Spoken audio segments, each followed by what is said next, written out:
अरे, आप तो कैप्शन पढ़ के आए हो, सही जगह आए हो फिर।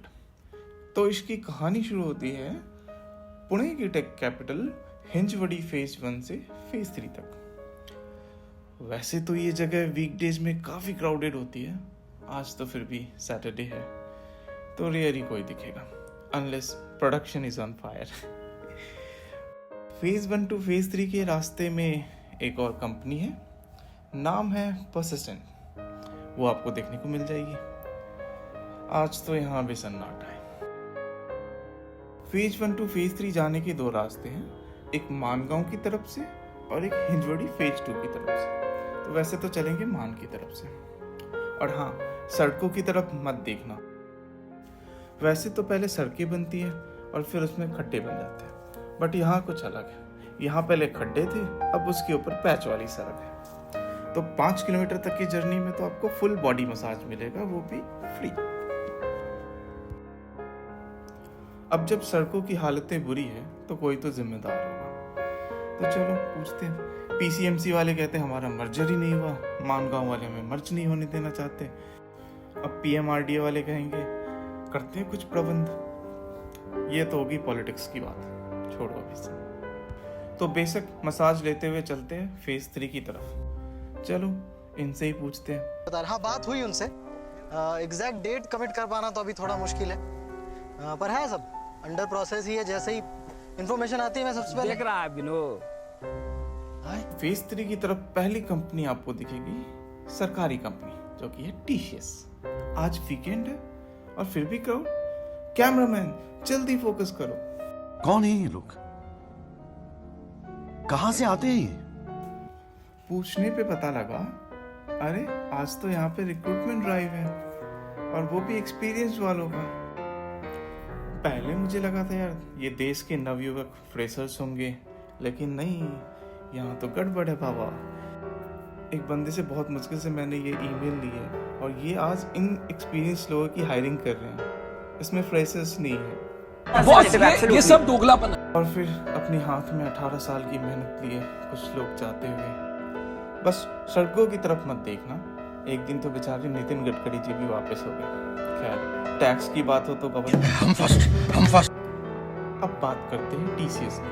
पहले तो इन्होंने कहा कि यार 2500 एम्प्लॉइज की ले ऑफ वो करने वाले हैं, फिर उन्होंने ये भी मना कर दिया। झूठ बोलो, बार बार झूठ बोलो।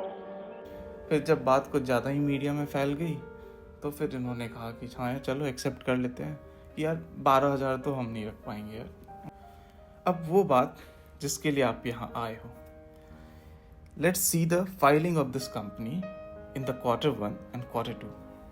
अब इनकी फाइलिंग सीट ये कहती है कि 19,755 एम्प्लॉयज ने खुद से रिजाइन किए, which is marked as voluntary attrition. बात जो मुझे समझ आई कि माना 19,755 में से 15,000 एम्प्लॉयज भी अनस्किल्ड थे, तो हायरिंग किसने की? मैनेजमेंट ने, मैनेजर्स ने, या फिर ये भी वैसे ही मामला है कि बैकडोर हायरिंग की वजह से पैसे लेके। खैर छोड़ो।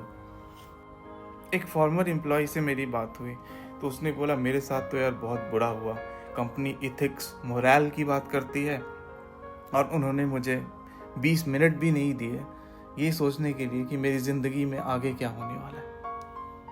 अब ये बेचारे 19,755 एम्प्लॉयज़ कहाँ जाएं? एक ही जगह है, NITS से गुहार लगाएंगे। तो NITS ने इनकी सुनी और हमारे माननीय मुख्यमंत्री देवेंद्र फडणवीस जी को एक चिट्ठी लिखी। फिर वहाँ से चिट्ठी शायद अब सेक्रेटरी साहब को भेज दी गई है। कीजिए मीटिंग, खेलिए मीटिंग, करते रहिए मीटिंग, आल हुआ आप मीटिंग। ये बेचारे एम्प्लॉयज सड़क पे मास्क लगा के प्रोटेस्ट करते हुए। वैसे कायदे से क्या लगता है आपको, मास्क किसको पहनना चाहिए? Board of directors? यही नहीं, अभी और सुनिए। And you'd be surprised that I didn't trespass the TCS. I was recording outside. Still, the management sent 2 of the security personnel to stop the recording. What they are trying to hide, and from whom? No one is above the law. It's a black day of Indian IT industry, who talks about the people, morale, ethics, emotions.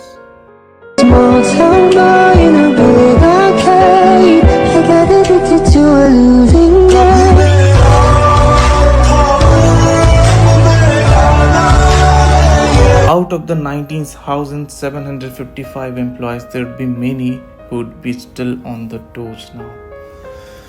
Now the TCS has shown the mirror to the NITS that we have done the layoff and we will do what we want to do. You cannot stop me.